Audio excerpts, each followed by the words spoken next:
मेरे प्यारे देशवासियों, अभी कुछ दिन पहले ही हमने मातृभाषा दिवस मनाया। जो विद्वान लोग हैं, वो मातृभाषा शब्द कहाँ से आया, इसकी उत्पत्ति कैसे हुई, इसे लेकर बहुत एकेडमिक इनपुट दे सकते हैं। मैं तो मातृभाषा के लिए यही कहूंगा कि जैसे हमारे जीवन को हमारी माँ गढ़ती है, वैसे ही मातृभाषा भी हमारे जीवन को गढ़ती है। माँ और मातृभाषा दोनों मिलकर जीवन की फाउंडेशन को मजबूत बनाते हैं, चिरंजीव बनाते हैं। जैसे हम अपनी माँ को नहीं छोड़ सकते, वैसे ही अपनी मातृभाषा को भी नहीं छोड़ सकते। मुझे बरसों पहले की एक बात याद है। जब मुझे अमेरिका जाना हुआ तो अलग अलग परिवारों में जाने का मौका मिलता था कि एक बार मेरा एक तेलुगु परिवार में जाना हुआ और मुझे एक बहुत खुशी का दृश्य वहां देखने को मिला।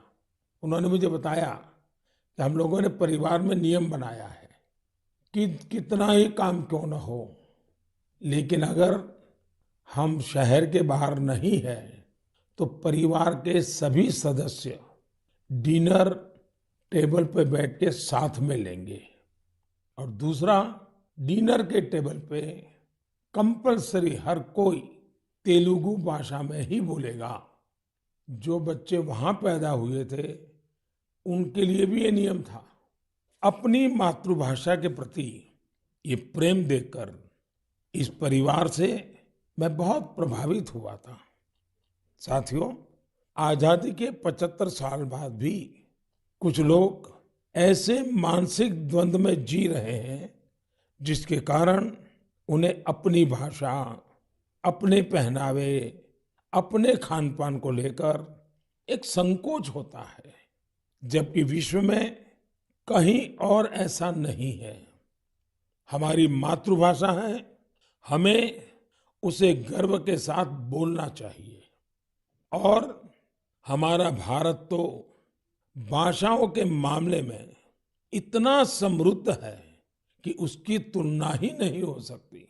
हमारी भाषाओं की सबसे बड़ी खूबसूरती ये है कि कश्मीर से कन्याकुमारी तक, कच्छ से कोहिमा तक सैकड़ों भाषाएं, हजारों बोलियां एक दूसरे से अलग, लेकिन एक दूसरे में रची बसी हुई है। भाषा अनेक, भाव एक। सदियों से हमारी भाषाएं एक दूसरे से सीखते हुए खुद को परिष्कृत करते रही है, एक दूसरे का विकास कर रही है। भारत में विश्व की सबसे पुरानी भाषा तमिल है और इस बात का हर भारतीय को गर्व होना चाहिए कि दुनिया की इतनी बड़ी विरासत हमारे पास है। उसी प्रकार से जितने पुराने धर्मशास्त्र हैं, उसकी अभिव्यक्ति भी हमारी संस्कृत भाषा में है।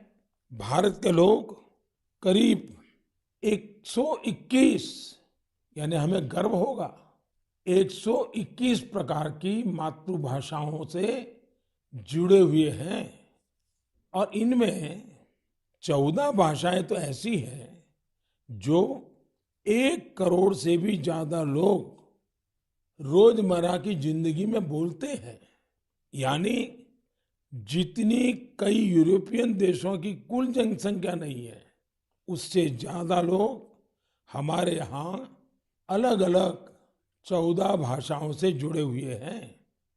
साल 2019 में हिंदी दुनिया की सबसे ज्यादा बोली जाने वाली भाषाओं में तीसरे क्रमांक पर थी। इस बात का भी हर भारतीय को गर्व होना चाहिए।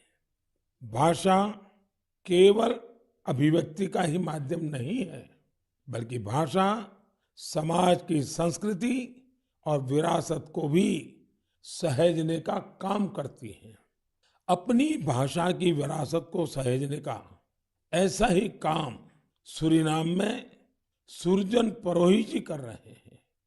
इस महीने की 2 तारीख को वो 84 वर्ष के हुए हैं। उनके पूर्वज भी बरसों पहले हजारों श्रमिकों के साथ रोजी रोटी के लिए सूरीनाम गए थे। सुरजन परोही जी हिंदी में बहुत अच्छी कविता लिखते हैं।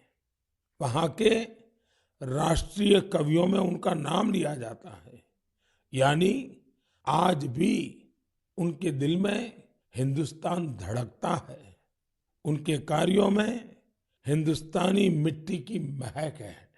सूरीनाम के लोगों ने सुरजन परोही जी के नाम पर एक संग्रहालय भी बनाया है। मेरे लिए ये बहुत सुखद है कि साल 2015 में मुझे उन्हें सम्मानित करने का अवसर मिला था। साथियों, आज के दिन यानी 27 फरवरी को मराठी भाषा गौरव दिवस भी है। सर्व मराठी बंधू भगिनींना मराठी भाषा दिनाच्या हार्दिक शुभेच्छा। ये दिन मराठी कविराज विष्णु वामन शिरवाडकर जी, श्रीमान कुसुमाग्रज जी को समर्पित है। आज ही कुसुमाग्रज जी की जन्म जयंती भी है। कुसुमाग्रज जी ने मराठी में कविताएं लिखी, अनेकों नाटक लिखे, मराठी साहित्य को नई ऊंचाई दी। साथियों, हमारे यहाँ भाषा की अपनी खूबियां हैं। मातृभाषा का अपना विज्ञान है। इस विज्ञान को समझते हुए ही राष्ट्रीय शिक्षा नीति में स्थानीय भाषा में पढ़ाई पर जोर दिया गया है। हमारे प्रोफेशनल कोर्सेज भी स्थानीय भाषा में पढ़ाए जाए, इसका प्रयास हो रहा है। आजादी के अमृतकाल में इस प्रयासों को हम सब ने मिलकर के बहुत गति देनी चाहिए। ये स्वाभिमान का काम है। मैं चाहूंगा आप जो भी मातृभाषा बोलते हैं उसकी खूबियों के बारे में अवश्य जानें और कुछ न कुछ लिखें।